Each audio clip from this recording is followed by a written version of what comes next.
बाबा के पास, शिव बाबा के पास, मेरे बाबा के पास, शिव बाबा के पास।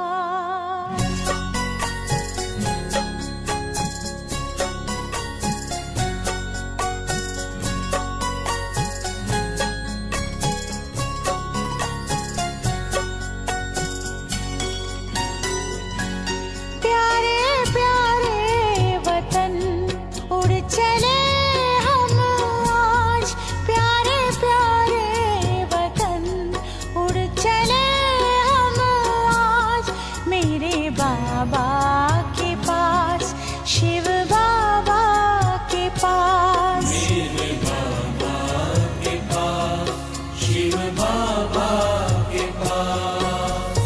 मन में लगन और प्रीत में मगन, मन में लगन और प्रीत में मगन, चले बाबा के पास, शिव बाबा के पास, मेरे बाबा के पास, शिव बाबा के पास।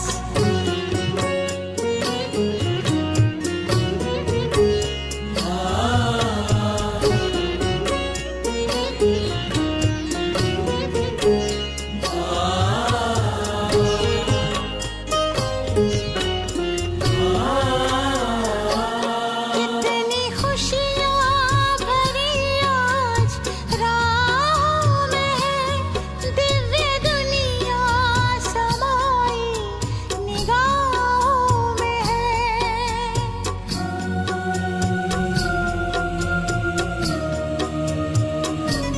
कितनी खुशियाँ भरी आज राहों में है, दिव्य दुनिया समाई निगाहों में है। मुझे खुद ही खुद पर होता है नाज, मुझे खुद ही खुद पर होता है नाज, प्यारे प्यारे वतन उड़ चले हम आज, मेरे बाबा के पास, शिव बाबा के पास। मेरे बाबा के पास, शिव बाबा के पास।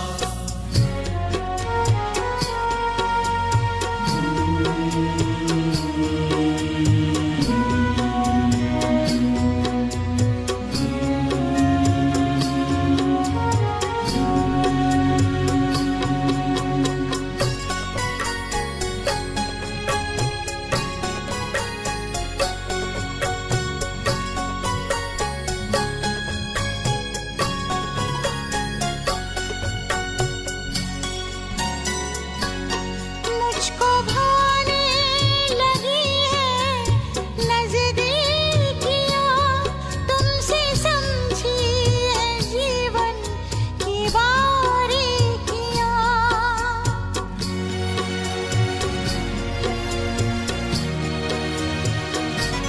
मुझको भाने लगी है नज़दीकियाँ, तुमसे समझी है जीवन की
चले बाबा के पास, शिव बाबा के पास, मेरे बाबा के पास, शिव बाबा के पास। मेरे बाबा के पास, शिव बाबा के पास। मेरे बाबा के पास, शिव बाबा के पास।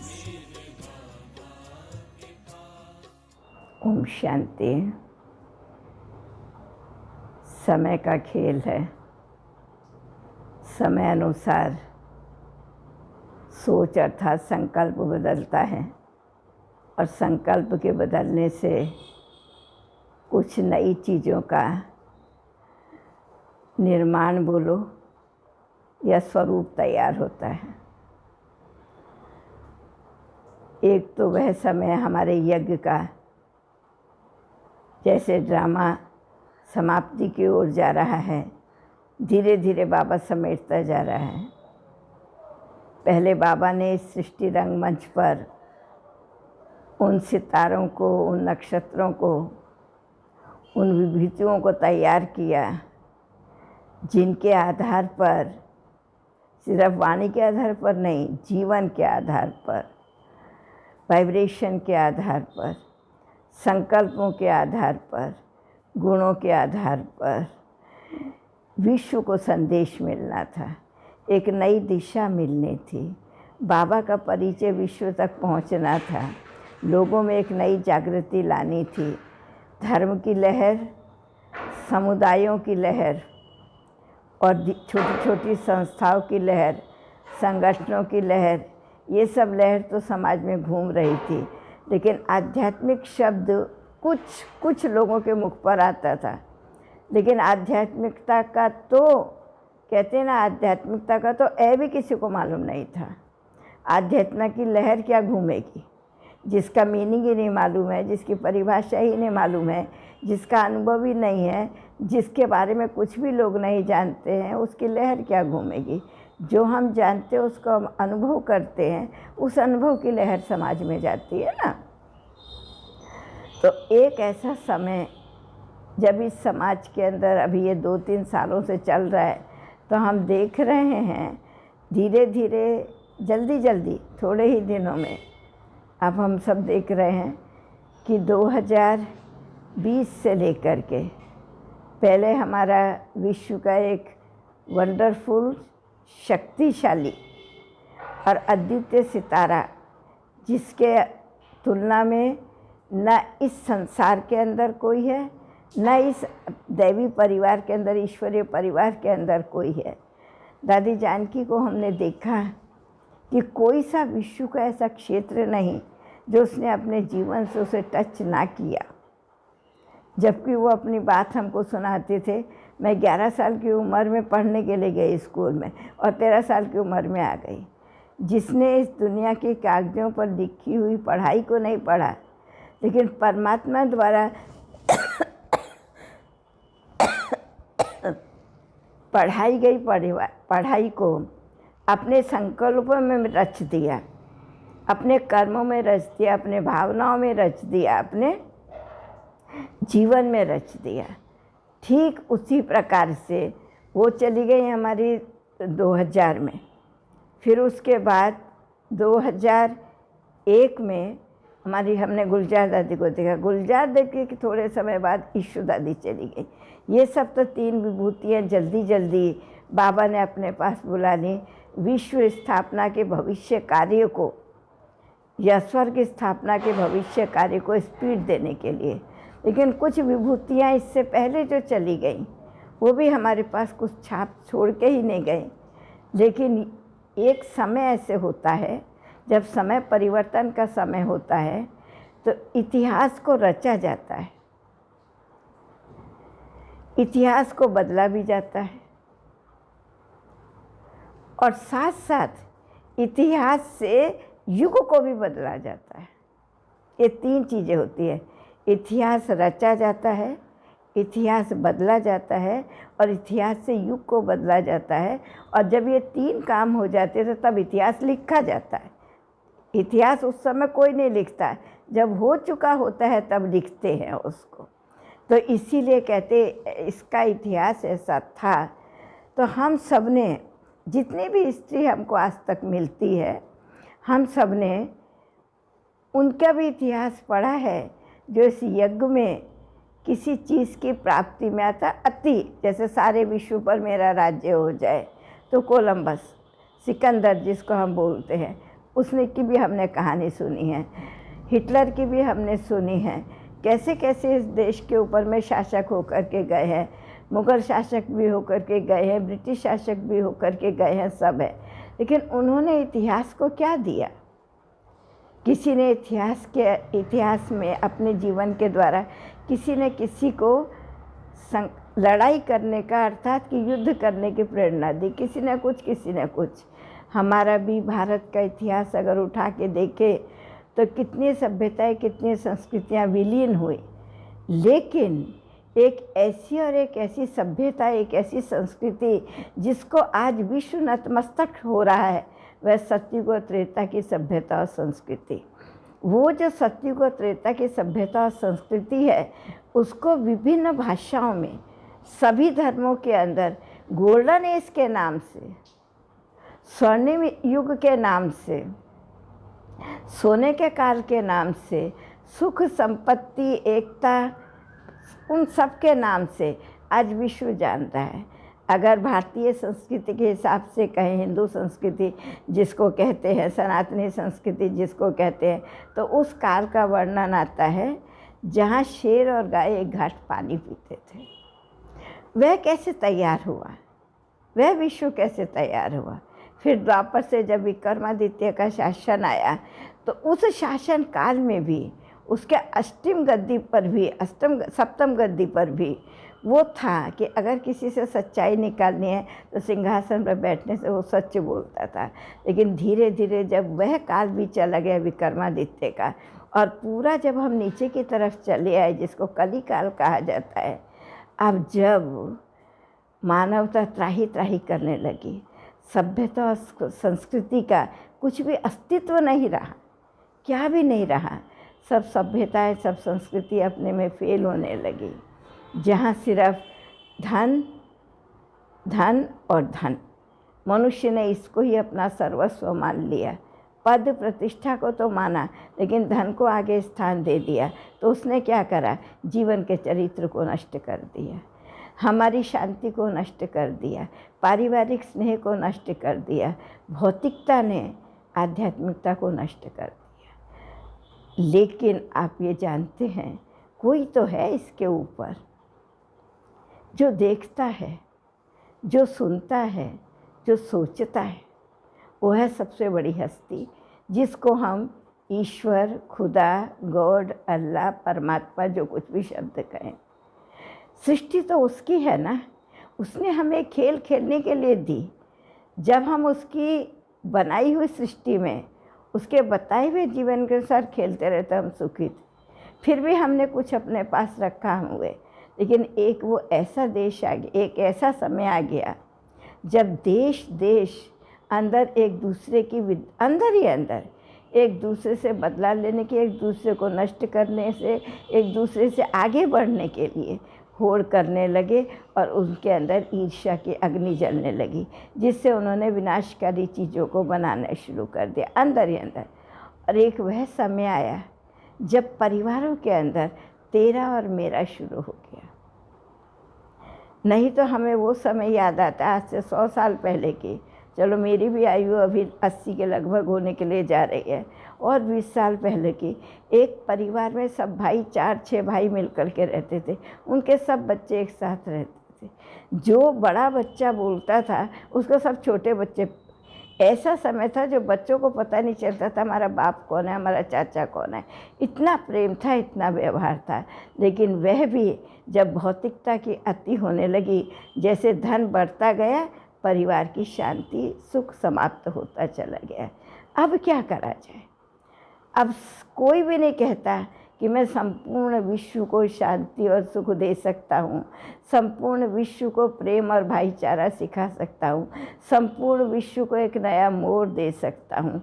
कोई भी नहीं कह रहा। लेकिन एक समय तो ऐसा था जो संपूर्ण विश्व में एक राज्य, एक धर्म, एक भाषा, एक सब कुछ था, उस नए मोड़ देने के लिए परमात्मा पिता ने एक ऐसी महान विभूति का चयन किया जो बड़े से बड़ा व्यापारी होते हुए भी लेकिन सदाचारी था, जो बड़े से बड़ा धनाढ्य होते हुए भी लेकिन दानी था, प्रभु भक्त था, गुरुओं को सम्मान देने वाला था। प्रथम स्थान परमात्मा का रखे, द्वितीय स्थान अपना भी नहीं, द्वितीय स्थान परिवार का रख करके परिवारजनों का, और तृतीय स्थान अपना रखता था। धन को, इतने धन होते हुए भी धन का उसके जीवन में कोई अभिमान नहीं था, अहंकार नहीं था कि उसका कोई स्थान नहीं था। हाँ, वो जरूरी है, उसे दान करना है, पुण्य करना है, श्रेष्ठ काम करना है, गरीबों को भी उससे सुख देना है। तो जब परमात्मा को इस युग को परिवर्तन करने के लिए, इस कल्प को परिवर्तन करने के लिए अब ज़रूरत पड़ी, तो कोई ऐसी हस्ती ही चाहिए जो लास्ट में अपनी इन सब मर्यादाओं को बचा के रखा हो, जिसने सिंध परिवार में जन्म लेकर के भी जिसने सात्विक खाया हो, व्यापारी हो के भी जो सदाचारी हो, ईमानदार हो। अब जब ऐसे व्यक्ति की ज़रूरत पड़ी तो कोई एक व्यक्ति आगे चलता है, लेकिन पीछे बहुत अनुयायी होते हैं, तभी नया इतिहास तैयार होता है।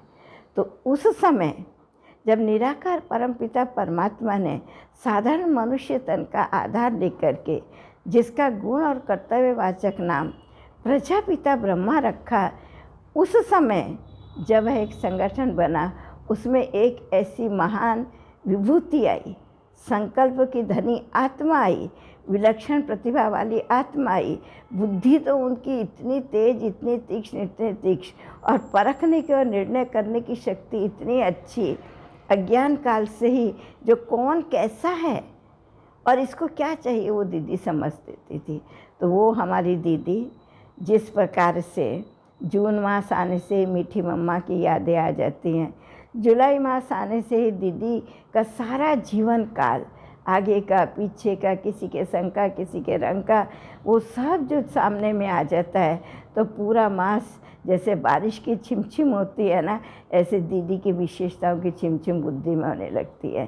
तो इस समय सारा विश्व दीदी की उन विशेषताओं की यादों से अपने मन बुद्धि को परमात्मा के साथ लगा करके और अपने आप में भी वो विशेषताओं भरने का पुरुषार्थ कर रहा है। तो अभी PRC चैनल में भी हम तो भट्टी कर ही रहे थे, बहरमपुर सब जोन वाले, लेकिन अभी हम सब ने एक संकल्प किया है कि 21 दिन की जो भट्टी करेंगे, तो आज हम 21 दिन का अर्थात 11 तारीख 21 दिन 11 तारीख से हो जाएंगे।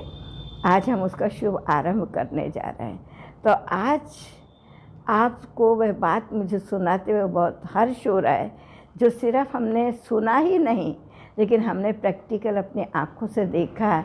दीदी के साथ में रह करके, दीदी के साथ में रह करके हमने क्या क्या देखा, और लोगों से जो सुना था वो अब तक भी उनके जीवन में था, वो क्या था, कुछ ऐसी बातें मैं आपसे शेयर करूँगी।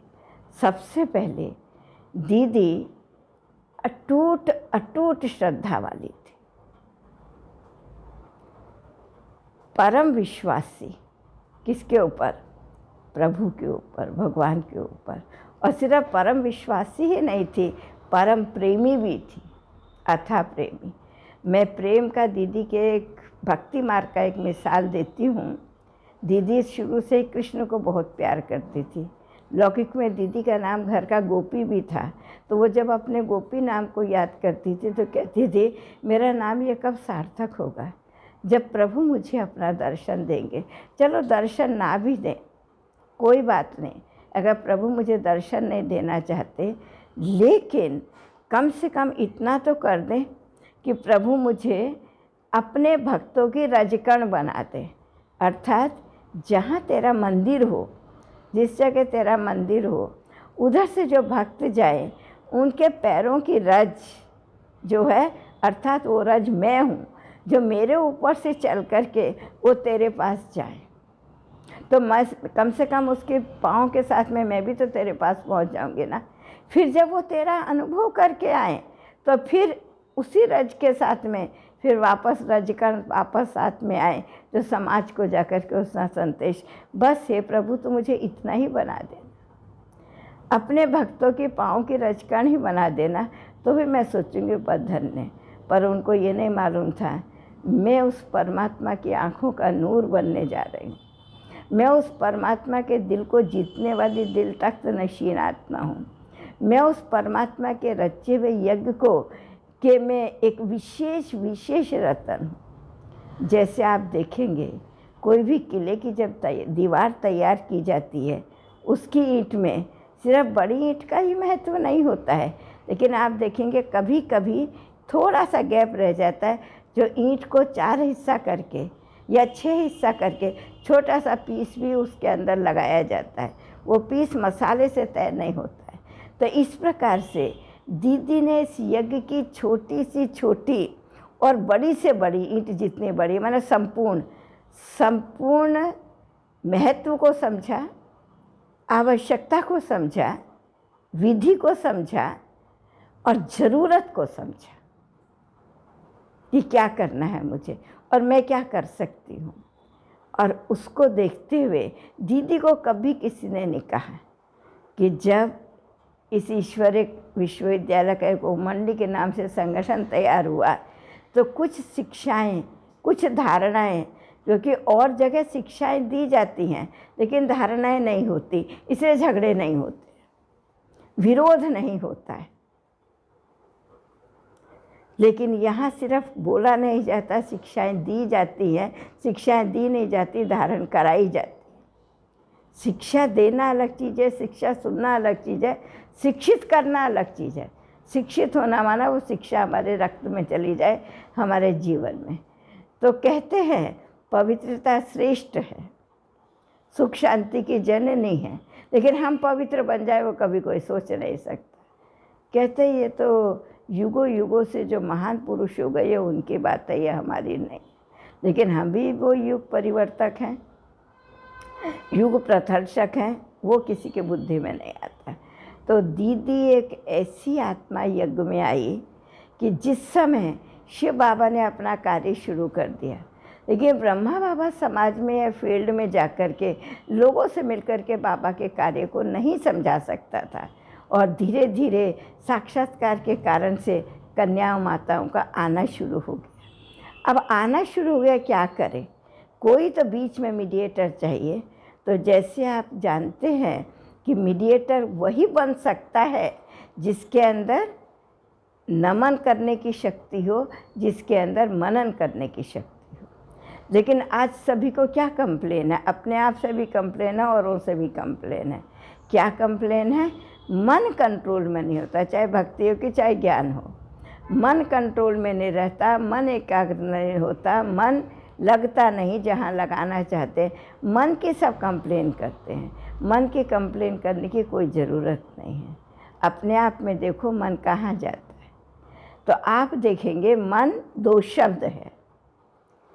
अभी एक नए शब्द को ले लो जिसको कोई अच्छा नहीं समझता है, लेकिन बुरी चीज़ भी कभी अच्छी बन जाती है, यह हमें सोचना है। तो नए शब्द का हम कहाँ यूज़ करेंगे, मन से पहले लगा दो और मन के बाद लगा दो।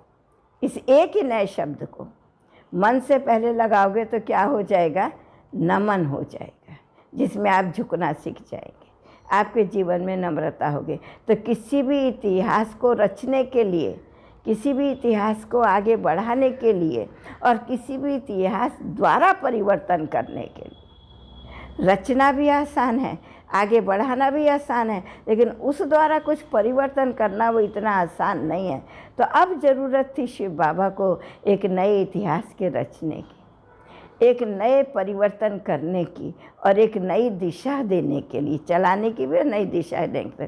तो दीदी के अंदर क्या विशेषता थी, उसे नमन करना भी आता था, उसे मनन करना भी आता था, अर्थात उसे झुकना भी आता था, उसे समझना भी आता था। इसलिए हम दीदी को संकल्प की धनी कहते थे।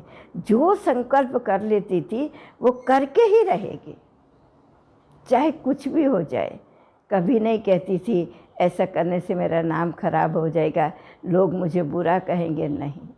नाम को बुरा कहेंगे, नाम तो मिट्टी में मिल जाएगा, लेकिन यज्ञ का तो भला हो जाएगा ना। कल तो ये अच्छाई के रूप में समाज में पनपेगी ना। तो जब एक कुछ इतिहास लिखा जाता है, उसको बढ़ाया जाता है, या उससे युग को मोड़ा जाता है और नया विश्व तैयार किया जाता है, उसके लिए झुकना भी पड़ता है और चिंतक भी बनना पड़ता है, मनन भी करना पड़ता है। इन दो विशेषताओं के द्वारा दीदी का सदा संकल्प चलता रहा, क्या करे जो बच्चे बाबा की शिक्षा को आकर के ले सके। उस समय तो प्रजापिता ब्रह्मा कुमारी ईश्वरीय विश्वविद्यालय नाम नहीं था, उस टाइम में तो ओम मंडली कहते थे। लेकिन धारणाओं के कारण विरोध हुआ तो दीदी के मन में एक संकल्प आया, उसने रखा और वो प्रैक्टिकल हो गया कि हम एक स्कूल खोल देते, और वह सिलाई स्कूल जहाँ कन्याएं माताएं सीखने के लिए आएंगी और उसको सीख करके बाबा का भी ज्ञान सुन के जाएंगी, फिर अपने घर में चल जाएंगे। तो कोई मना नहीं करेगा। कहाँ जा रहे हैं कन्याएं माताएं? सिलाई सीखने के लिए जा रही हैं। तो वो सिलाई सीख करके अपने जीवन की भी सिलाई करके चली जाती थी। अर्थात प्रतिदिन शिक्षाओं को पाते पाते अपने मन बुद्धि को निश्चय को बढ़ा करके बाबा के साथ जोड़ने जाती थी। इस तरीके से हमारी यज्ञ की रूपरेखा तैयार हुई। वो कन्याएं माताएं शक्तिशाली बन गए, जो उनके अंदर सामना करने की शक्ति आ गई। अपने मित्र संबंधी समाज, भूख प्यास को सहन करने की शक्ति आ गई। बाबा को और इस ज्ञान को और इस घर को अपना घर समझने की शक्ति आ गई। इसके लिए कुछ कर मिटने की, कुछ करने की, बलिदान होने की उनके अंदर एक, जैसे कहेंगे ना, नई रोशनी आ गई। और ऐसे करके धीरे धीरे यज्ञ की रूपरेखा तैयार हो गई। फिर उसके बाद क्या हुआ कि जब हिंदुस्तान पाकिस्तान अलग हुआ, परमात्मा के महावाक्य कि मुझे भारत में ही धर्म की स्थापना करना है, अगर अलग नहीं करना, माना किसी दूसरे स्थान पर नहीं करना। अब इतने सारों को लेकर के बाबा जाए तो जाए कहाँ, करे तो करे कहाँ, भारत तो आ गया। तब बाबा ने जब ये ओखा बंदरगाह पर पहुंच गए और वहाँ से ओखा बंदरगाह पर लाने के लिए दीदी के चाचा जी जो निमित्त बने, उसका किराया वगैरह देख कर के उसको समेटने के लिए, शांतिपूर्वक पहुंचाने के लिए, वो भी दीदी के परिवार से एक आत्मा निकले। और वो भी दीदी का ही उसमें योगदान था, समझाने का और बुझाने का, क्योंकि वो जानती थी कि इसमें कितनी क्षमता है। तो दीदी के चाचा जी की भी लड़की इसमें थी, अर्थात 2 बेटियां उसकी इसके अंदर में थी, हरदेवी बहन और ब्रिशांता, ये 2 थी इसके अंदर में। और दीदी तो अलग, माना दीदी और उनके पिताजी ब्रिशांता दादी, ये दोनों भाई थे, दीदी के पिताजी वो लोग। तो दीदी की बात को उन्होंने महत्व दिया। फिर जब हम आए तो एक दीदी की ही परख शक्ति इतनी अच्छी थी, निर्णय करने की शक्ति इतनी अच्छी थी, विलक्षण बुद्धि जिसको कहते हैं। दीदी ने जो मकान देखा उसमें आकर के सबके सब रहे। तो ये भी हमारे इस यज्ञ इतिहास को एक नया स्थान मिला, एक नया मोड़ मिला, जहाँ आकर के उसके जहाँ से कार्य शुरू हो गया। अब उसके बाद देखिए और फिर किस चीज़ की ज़रूरत पड़ी। तो जिन लोगों ने को पता चला कि हमारी माँ बेटियाँ अभी जिंदा हैं, पाकिस्तानियों ने छोड़ दिया, ज़रूर इनके अंदर कुछ प्रभु की शक्ति है, हमने उसको पहचाना नहीं, तब इन माँ बेटियों को हम अपने पास बुलाएं।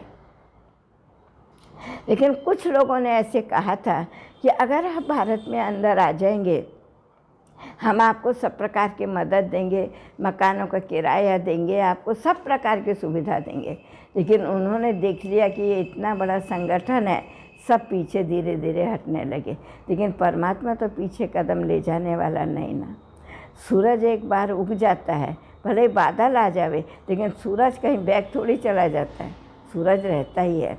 ऐसे थोड़े से कहेंगे पेपर आए, लेकिन वो तो कुछ चलने वाला नहीं ना, वो तो आगे बढ़ता ही गया। सुबह के बाद दोपहर और दोपहर के बाद शाम होती ही गई। तो बाबा ने कितना अच्छा कार्य किया कि जब ऐसा हो गया तो अभी क्या करें उन्होंने, तो अब लेकिन खर्चा तो चाहिए इतने सब के लिए, अब यज्ञ को कैसे चलाया जाए। तो बाबा के मन में, माना शिव बाबा ने एक कहा कि ऐसे बेस बनाए जाए, अर्थात कुछ ऐसे परिवार जो अपनी माँ बहनों को बहुत खोज रहे हैं और उनके पास उनकी माँ बहनें चली जाएंगी, तो उनके कहने से वो इस ईश्वरीय विश्वविद्यालय को भी, अर्थात इस संस्था को भी, तब तो पूरा नाम ऐसे नहीं था, इस संस्था को भी वो सहयोग दे करके आगे बढ़ाएंगे। तो इस कार्य के अंदर भी दीदी सबसे पहले आगे आई, क्योंकि दीदी लौकिक रीति से माँ के घर से भी बहुत बहुत धनवान घर था और ससुराल से भी बहुत धनवान घर की थी। तो ससुराल की तो बात छोड़ो, ससुराल वालों ने तो नाता नहीं रखा, लेकिन दीदी अपनी माँ के साथ में और अपनी एक बहन कुमारी थी शीलेंद्रा दादी, और इनकी माँ को वैसे भी उस समय अंग्रेज़ों के शासनकाल के समय में इनकी माँ को क्यून मदर कहा जाता था। माना उसका जीवन, उसका रहना, उसकी रॉयल्टी, उसके संस्कार एक रानी जैसे थे। तो जैसे राजमाता होती है, उसको बाबा यज्ञ माता कह देता था। इतने प्यार से यज्ञ की सेवा करना, चलना, बाबा को सम्मान देना, बच्चों को सम्मान देना। तो जब सबसे पहले जब बेस का कार्य हुआ तो दीदी ने ही मदर को तैयार किया और शीलेंद्रा दादी को उनके साथ में भेजा। ये बॉम्बे में जा कर के रहे और बॉम्बे में जा कर के रह कर के उनके भाई लोग इनको चलाने के लिए इनके थ्रू यज्ञ के लिए भी देते थे, यज्ञ चलना शुरू करा। ऐसे समय में 4-5 परिवार तैयार हुए। दूसरा परिवार दीदी के चाचा जी का। चाचा जी तो ज्ञान में नहीं आए, लेकिन उनके चाचा जी की 2 बेटियां ज्ञान में आई और उनकी माँ भी थी, अर्थात चाची भी दीदी की आई ज्ञान में। तो दीदी की चाची और उनकी बेटियां 2, ये तीनों जाकर के बेस में रहे। अर्थात ऐसे ही पूना में जाकर के दीदी का परिवार आकर के बॉम्बे में रहा, उनका परिवार जाकर के पूना में रहा। पूना में रहते थे, वो परिवार का खर्चा चलता था और फिर ये यज्ञ का भी खर्चा चलता था। वो परिवार ऐसे था। बॉम्बे में आज भी एक हॉस्पिटल है, मैं तो नाम भूल गई, हिंदुजा हॉस्पिटल, कौन सा बहुत बड़ा हॉस्पिटल है, वो दीदी के चाचा जी का ही है। समझ में आई? अच्छा, इसके बाद एक और तीसरा परिवार रतन दादी, जो इस समय हमारी चीफ हैं, ये भी बहुत धनाढ़ परिवार से थी।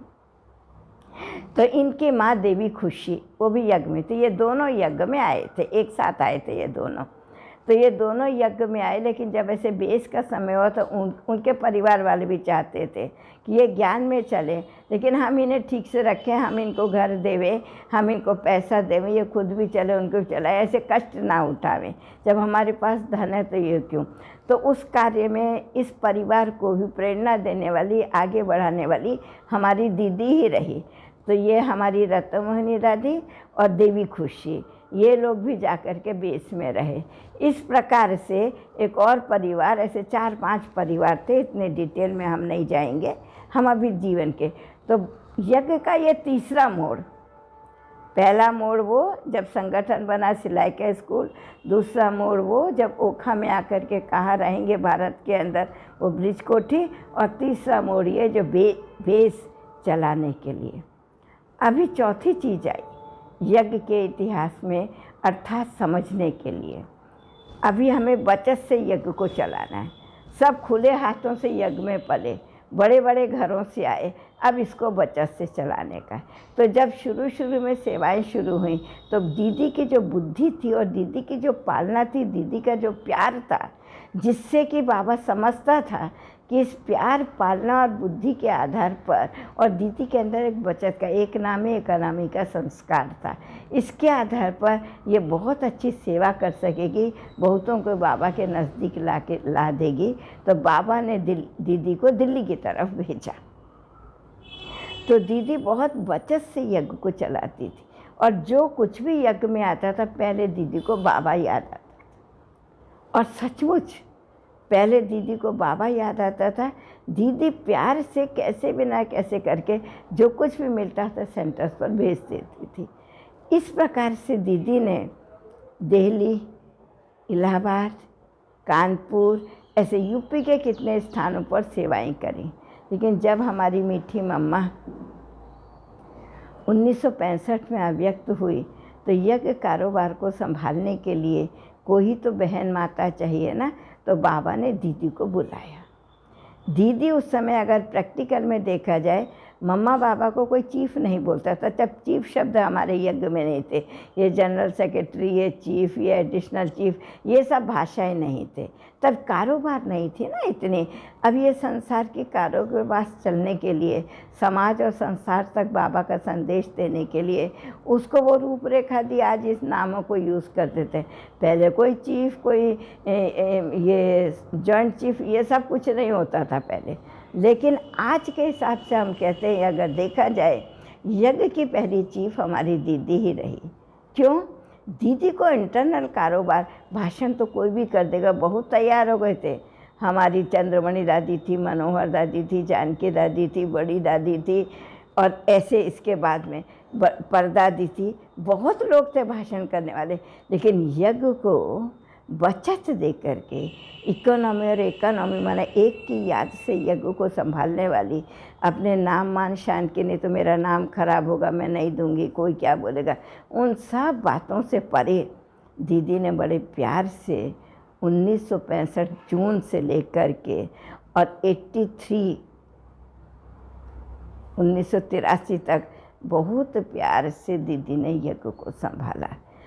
दीदी का जो एक नंबर इकोनॉमी का अवतार था, मुझे याद है, हम भी जब मधुबन में रहते थे, दीदी रॉयल बहुत थी, लेकिन इतना बचत से चलती थी। तो भी दीदी की रॉयल्टी, जो भी हमारे कोई बड़े बड़े लोग आते थे, उनकी खातिरी करने में कभी कमी नहीं रखती थी, लेकिन शिक्षा देने में भी कमी नहीं रखती थी। गरीब कन्याएं, माताएं अपने पेट पर पट्टी बांध करके बाबा को यज्ञ में देते हैं। तो हमें यज्ञ का एक कणा दाना भी नष्ट नहीं करना है या एक्स्ट्रा यूज़ नहीं करना है। जितनी ज़रूरत है उससे कम यूज़ करेंगे तो हमारे ही नंबर, हमारा ही भाग्य जमा होगा। ऐसे कर्मों की गति का ज्ञान देके, प्रैक्टिकली शिक्षा दे करके दीदी यज्ञ के प्रति भावना, लेकिन कंजूसी कभी नहीं करती थी। जहाँ खातिरी करनी है, जहाँ बाबा की मर्यादा रखनी है, वो दीदी खान पान जो कुछ भी हो सब करती थी। लेकिन अनासक्ति का पाठ पढ़ाती थी, बचत का पाठ पढ़ाती थी, यज्ञ की वैल्यू का पाठ पढ़ाती थी। दीदी शिक्षा देने में पीछे नहीं रहती थी, लेकिन बड़ी युक्ति युक्त, ज्ञान युक्त, मर्यादा युक्त और भावना बिठा के देती थी। पहले बाबा में भावना बिठाने, और बाबा ये कहता है, बाबा ये कहता है, कौन सुनेगा। दीदी की एक विशेष बात थी, दीदी में भावना बिठाने की बहुत कला थी। और भावना वही बिठा सकता है जिसको झुकना आता होगा, जिसको मनन करना आता होगा। तो दीदी के ये जो दो गुण थे, सारे यज्ञ में दीदी के काम आए। तो एक इतिहास हमारा तब चेंज हुआ जब मम्मा अव्यक्त हुए।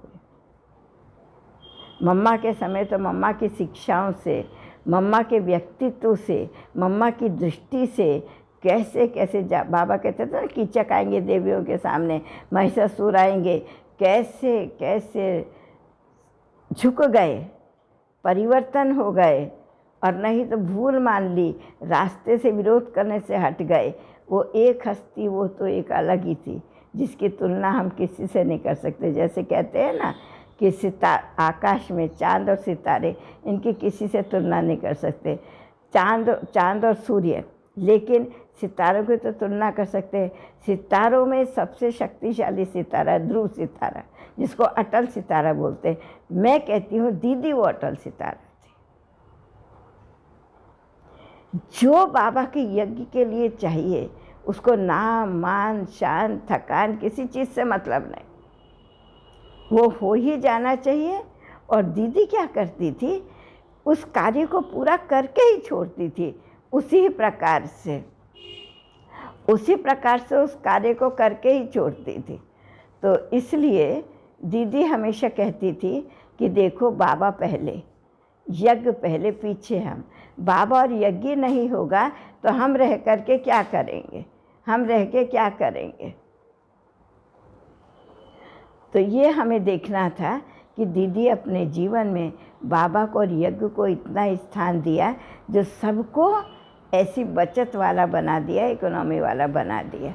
तो इसके बाद जब ये नई सेवाएं शुरू हुई और जब बाबा व्यक्त हो गए, तो दादी दीदी ने तो 2 शरीर 1 प्राण जिसको बोलते हैं ना, ऐसे करके यज्ञ को चलाया। दादी एक्सटर्नल सेवाएं संभालती थी, दीदी इंटरनल सेवाएं संभालती थी। बुद्धि की इतनी धनी थी, दीदी कभी अपने जीवन में बिना डायरी पेन के क्लास में नहीं गई। सबसे पहले सबसे आगे आकर के बैठती थी, सबसे आगे। और बाबा जो कुछ भी सुनाते थे वो नोट करती थी।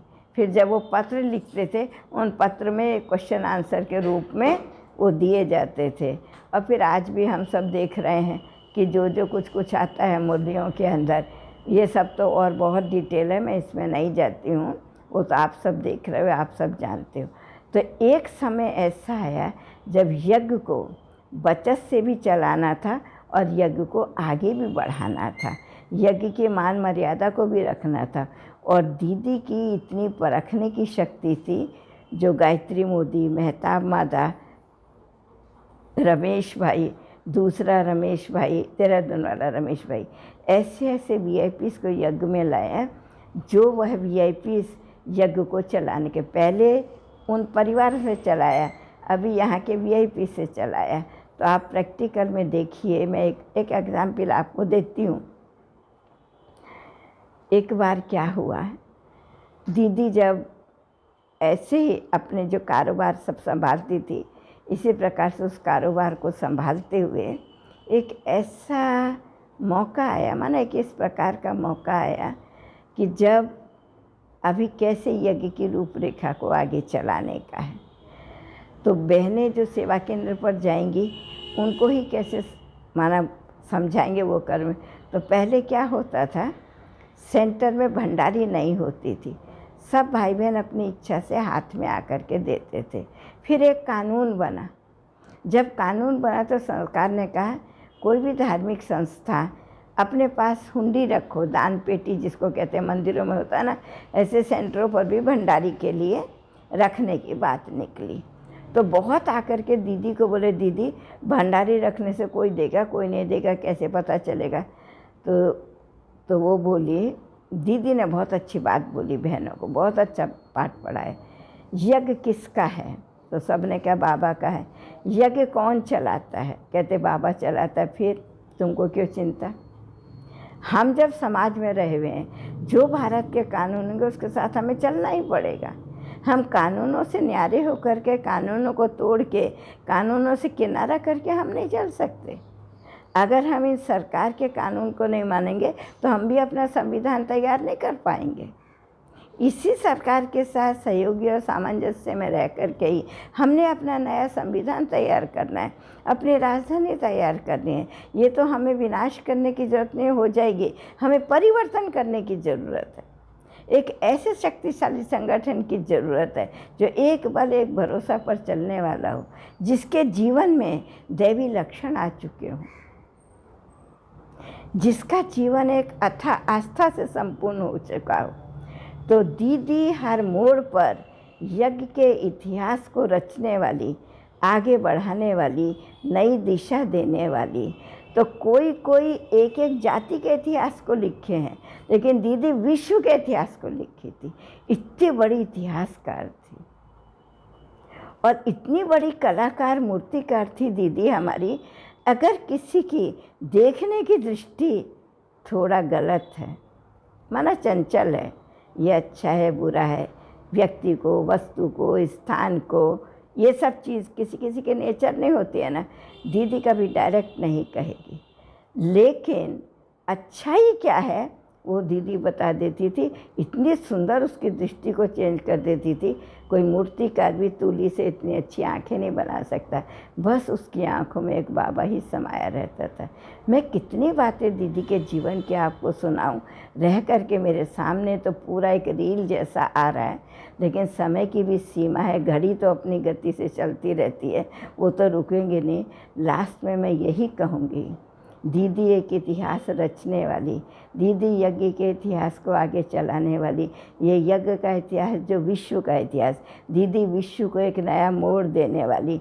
अभी आध्यात्मिकता से विश्व को नया मोड़ दिया।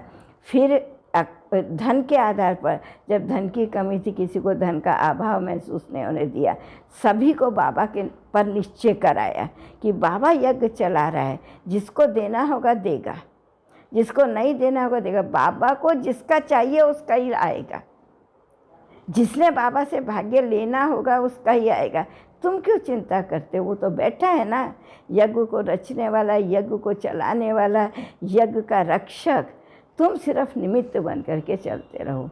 दीदी खुद निमित्त बन के औरों को निमित्त बनाई, दीदी खुद निश्चय बुद्धि बन करके औरों को निश्चय बुद्धि बनाई।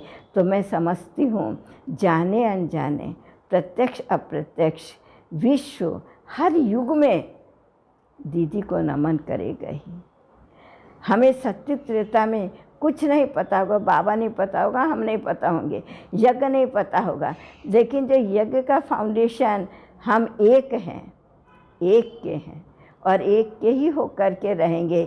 इसलिए एक बल एक भरोसा से खुद चलकर औरों को चलाने वाले, विश्व में एक धर्म, एक राज्य, एक मत, एक भाषा, एक संस्कृति की स्थापना करके दिखाई। शेर और बकरी एक घाट पानी पीते थे, जहाँ कोई जाति पाति कुछ नहीं था। राजा और प्रजा थे, लेकिन राजा और प्रजा में सम्मान का अंतर था, लेकिन भावनाओं का अंतर नहीं था, ऊंच नीच का नहीं था। आज दीदी ने यज्ञ में रह करके, कोई कहे मैं गरीब घर से आई हूँ, नहीं, कोई कहे मैं अमीर घर से। अमीर को अहंकार आने नहीं दिया, गरीब को क्या कहेंगे, जैसे अपने मन में हीनता पैदा नहीं होने दी। अहंकार नहीं, हीनता नहीं, सभी को सब एक बाबा के बच्चे एक जगह आए हो, बाबा पाल रहा है। ये तो बाबा दिखा रहा है मैं वैरायटी बच्चों को कैसे सबको देने वाला, चलाने वाला, करने वाला मैं एक हूँ। तो वो खुद एक बाबा की होके रही, औरों को भी एक बाबा का बनाया। मैं कहती हूँ अगर दीदी को कोई श्रद्धांजलि देनी है, वैसे तो दीदी को हम क्या श्रद्धांजलि देंगे, शत शत शत शत नमन तो है ही है, लेकिन दीदी के लिए सच्ची श्रद्धांजलि ऐसी है जैसे दीदी का बाबा से दिल से प्यार था। नाम मान शान सब बातों से जैसे वो परे थी। एक बाबा का यज्ञ, अंत मते सुगते, अब घर जाना है, अब घर जाना है, अब घर जाना है, जिससे गीत भी एक बन गया। ऐसा अगर हमें अपना जीवन, हम इस मास में ये संकल्प कर ले 21 दिनों की भट्टी के अंदर, तो मैं तो समझती हूँ दीदी को सच्ची श्रद्धांजलि यही होगी, और इससे अच्छी श्रद्धांजलि कोई और नहीं होगी। क्यों? पुष्पांजलि दे देना, श्रद्धांजलि दे देना, भावांजलि दे देना, आंख बंद करके 3 मिनट साइलेंस में खड़े हो जाना, 2 पुष्प चढ़ा देना, ये तो दुनिया भी करती है। लेकिन उनके जीवन को फॉलो करके यज्ञ को आगे बढ़ा देना, नई स्थापना की हम एक ईंट बन जाए, नए युग की किले की एक मजबूत ईंट बन जाए, तभी हम कहेंगे हमने दीदी को सच्ची श्रद्धांजलि दी। तो मैं समझती हूँ जो भी भाई बहनें सुन रहे हैं, आज सुन रहे हैं, कल औरों को भी बताएंगे और भी इसको सुनेंगे, ज़्यादा से ज़्यादा लोगों को इसकी सूचना देंगे, जिससे सब उनके जीवन से लाभ उठा सके। क्यों? ये किसी जाति की नहीं, किसी एक धर्म की नहीं, किसी एक संस्था की नहीं, किसी एक भाषा की नहीं, किसी एक की नहीं, ये विश्व की थी। जो कुछ किया दीदी ने बाबा के साथ में रह करके विश्व के लिए किया, विश्व के साथ किया और विश्व को करके दिखाया। अपनी दृष्टि से औरों को देह से न्यारा कर देती थी। दीदी विदेश जाने से पहले लोगों को साक्षात्कार हो गया था दीदी का। जब पहुँचे सबने कहा हम तो कभी इंडिया में नहीं गए, ये कभी यहाँ नहीं आए, लेकिन हमने दीदी को, तो दीदी की अमृत वेले की सूक्ष्म सेवा भी मम्मा और बाबा जैसी थी। नक्शे कदम पर बाबा के चलती थी वो। ऐसी सेवा, ऐसी भावना दीदी की। जब दीदी पहुंची जर्मनी में और लंदन में, तो जब सबने कहा हमने देखा है, तो ये पता चला दीदी के अमृत वेले की जो प्रकाश दे रही थी ना सारे विश्व को, जैसे ब्रह्मा बाबा देता था, उस सेवा का ये प्रभाव था।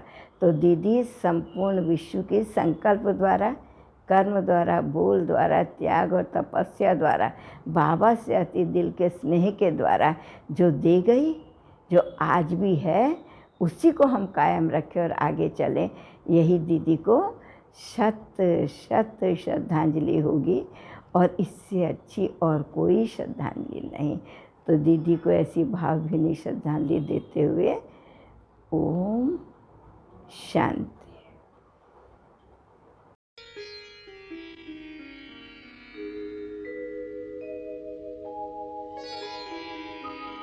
आदि में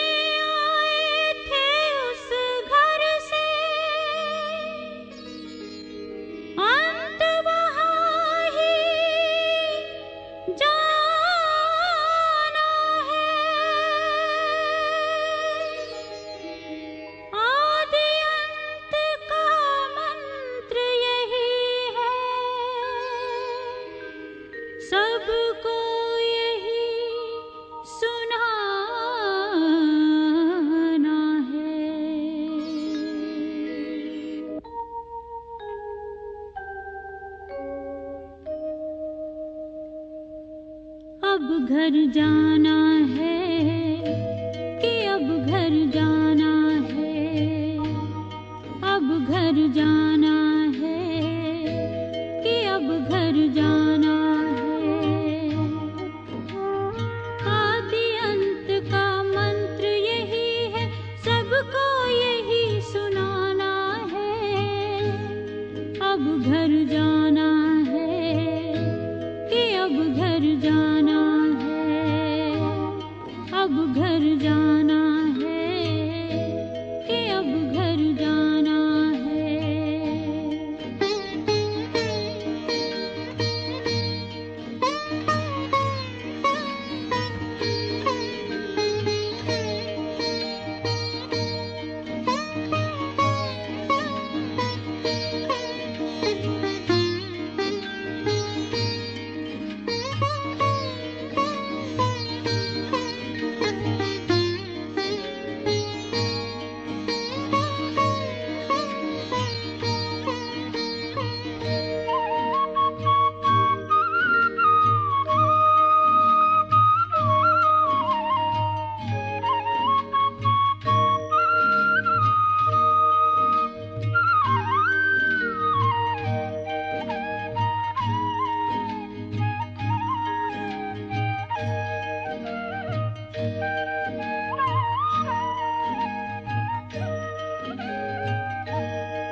सबका मालिक जहाँ का वासी, सब आत्माएं जहाँ से आती। जिस घर के हम सब हैं भांति, जहाँ आत्मा शांति पाती।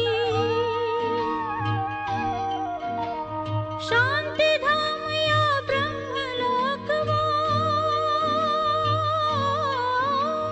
शांति धाम या ब्रह्मलोक वो, उसे न कभी भुलाना है। अब घर जाना है कि अब घर जाना है, अब घर जाना है कि अब घर जाना है।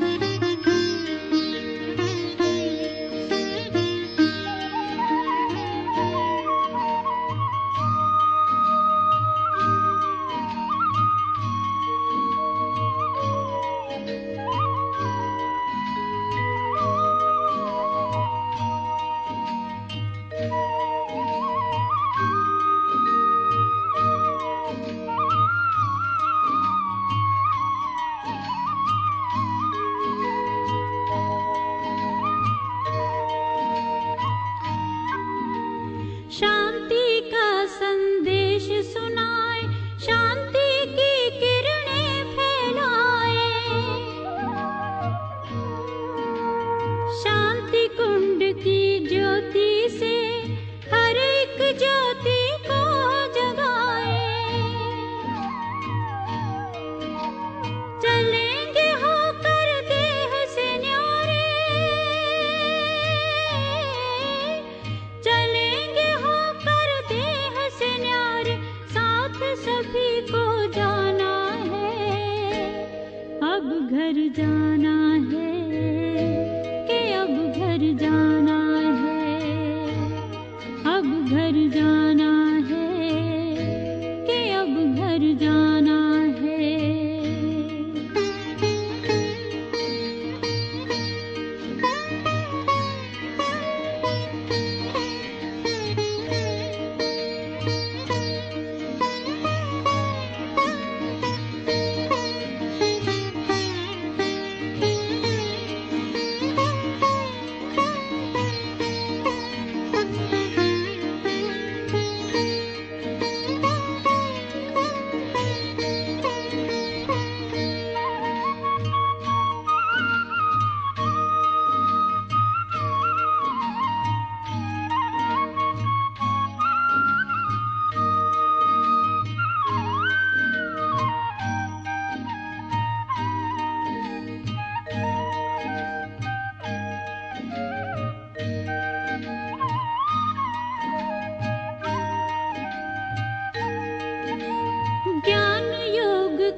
घर जाना है, कि अब घर जाना है, अब घर जाना है, कि अब घर जाना है।